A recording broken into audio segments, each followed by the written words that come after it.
آپ لگتا ہے ناواقف ہیں، جنات سے اتنا بڑا کام لیا اللہ کے نبی نے اور آپ کو علم تک نہیں۔ قرآن مجید میں نبی سلیمان علیہ السلام کا جنات سے کام لینے کا تذکرہ موجود ہے۔ محترم، مجھے علم ہے، لگتا ہے آپ کو مکمل علم نہیں ہے۔ پرانی شریعت میں تو بہن بھائی سے شادی بھی جائز تھی آپس میں۔ پرانے نبیوں کی باتیں آپ جو ہیں، ان ہر نبی کی جو شریعت تھی نا اس وقت کے لیے مخصوص ہوا کرتی تھی۔ سلیمان علیہ السلام نے جو جنات سے کام لیا اور جو بھی ہے وہ مکمل آپ نے شاید واقعہ نہیں پڑھا۔ قرآن مجید میں مذکور ہے سلیمان علیہ السلام نے دعا کی تھی، یا اللہ مجھے ایسی بادشاہت دے جو میرے بعد کسی کو بھی نہ دے۔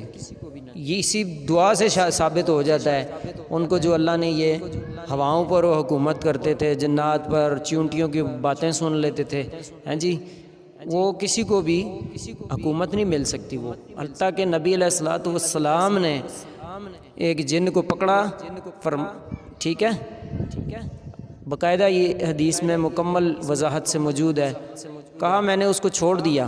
نبی علیہ السلام فرما رہے ہیں کہ میں نے اس کو چھوڑ دیا، اگر مجھے اپنے بھائی سلیمان علیہ السلام کی دعا کا خیال نہ ہوتا تو میں اس کو مسجد کے ستون سے باندھ دیتا، پھر صبح مدینے کے بچوں سے اس کا مذاق اڑواتا۔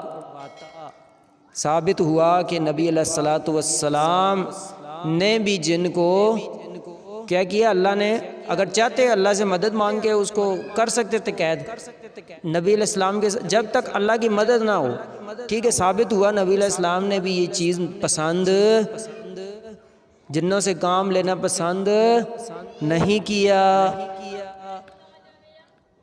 قرآن مجید میں لکھا ہوا ہے قیامت کے دن اللہ رب العالمین ان جنوں اور انسانوں کو اکٹھا کر دیں گے، ایک صف میں کھڑا کر دیں گے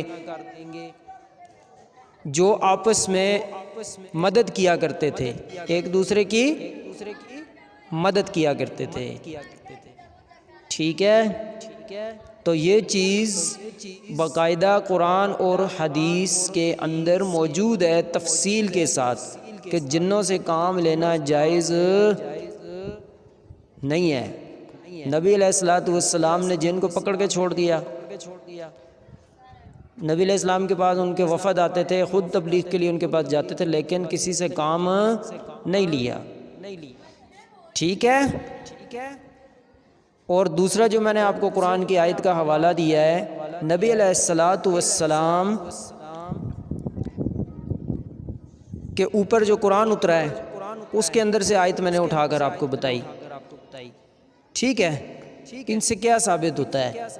اور بھی بیسیوں حدیث روایات اور قرآن کی آیتیں اس چیز پر شاہد ہیں کہ وہ یعنی غیر اللہ میں آتے ہیں، ٹھیک ہے۔ قرآن و حدیث کے اندر دیکھیں اللہ نے ایک چیز اپنے نبی کو جو ہے نا ان کے ذریعے ہم تک نہیں پہنچائی، تو ہمیں کیا ضرورت ہے ایسے جھنجھٹ ہے جی؟ یہ جھنجھٹ ایسا ہے، اس میں پھنس جائے نا بندہ تو پھر مسئلے زیادہ بنتے ہیں، ٹھیک ہے نا، تو اس سے بچنا چاہیے۔ واللہ اعلم۔ اس ویڈیو کو لائک کریں اور ہمارے چینل کو سبسکرائب کر لیں، ساتھ میں لگے بیل کے آئیکن کو بھی پریس کر دیں نیو ویڈیوز سب سے پہلے حاصل کرنے کے لیے۔